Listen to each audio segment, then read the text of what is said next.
وبعد ذلك خطبة باللغة العربية، وهي تخطب الطالبة عائشة أجمل غوهر المدني، فلتتفضل مشكورة إلى المنصة.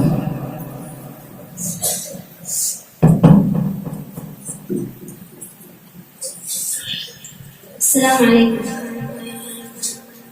حامدا ومصليا أما بعد، رئيس الحفلة المبجل، ضيوفنا الكرام، أساتذتي الأجلة وأخواتي الحبيبات، أريد أن ألقي أمامكم خطبتنا اليوم في موضوع أهمية التوحيد.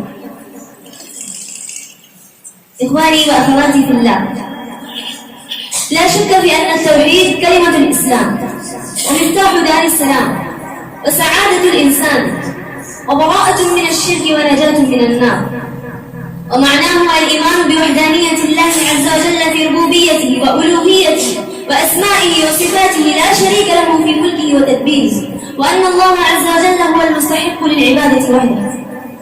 ومن المعلوم أن الله عز وجل خلق الخلق وأرسل الأنبياء والرسل من أجل عبادته وتوحيده، كما قال عز وجل: وما أرسلنا من رسول من قبلك إلا نوحي إليه أنه لا إله إلا أنا فاعبدون.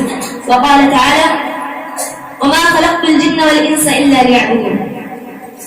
والتوحيد الذي تعبر عنه كلمة لا إله إلا الله بمعانيها وشروطها هو أول وأعظم واجب على العباد، وهو أول ما ندعو الناس إليه، كما روى عبد الله بن عباس رضي الله عنه أن رسول الله صلى الله عليه وسلم قال لمعاذ بن جبل لما بعث النبي صلى الله عليه وسلم معاذ بن جبل إلى نحو أهل اليمن، قال له: إنك تقدم على قوم من أهل الكتاب، فليكن أول ما تدعوهم إليه أن يوحدوا الله عز وجل، فإذا عرفوا ذلك فأخبرهم بأن الله قد فرض عليهم 5 صلوات في يوم وليلة.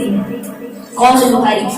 ويربي الرسول صلى الله عليه وسلم أتباعه على التوحيد المنصرة، فيقول لابن عمه عبد الله بن عباس رضي الله عنه، وعن ابن عباس رضي الله عنهما أن رسول الله صلى الله عليه وسلم قال: يا غلام، إني أعلمك كلمات، احفظ الله يحفظك، احفظ الله تجده تجاهك، إذا سألت فاسأل الله، وإذا استعنت فاستعن بالله، واعلم أن الأمة لو اجتمعت على أن ينفعوك بشيء لم ينفعوك إلا بشيء قد كتبه الله لك، ولو اجتمعوا على أن يضروك بشيء لم يضروك إلا بشيء قد كتبه الله عليك.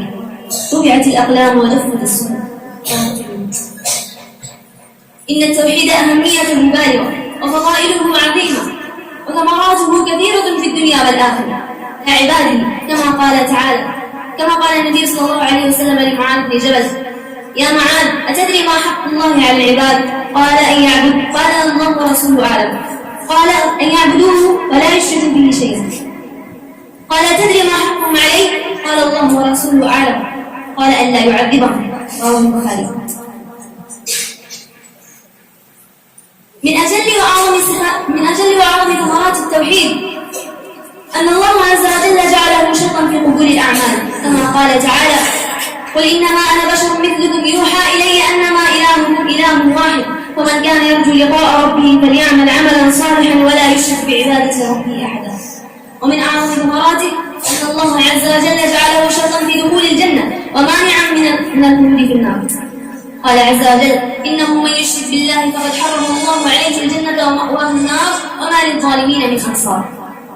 إخواني وأخواتي في الله، إن التوحيد وظيفة المسلم في حياته، فيبدأ حياته بالتوحيد وبالدعوة إلى التوحيد، لأن التوحيد يوحد المؤمنين.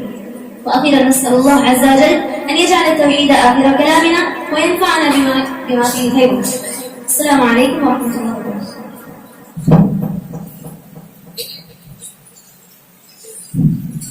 ما شاء الله، جزاك الله.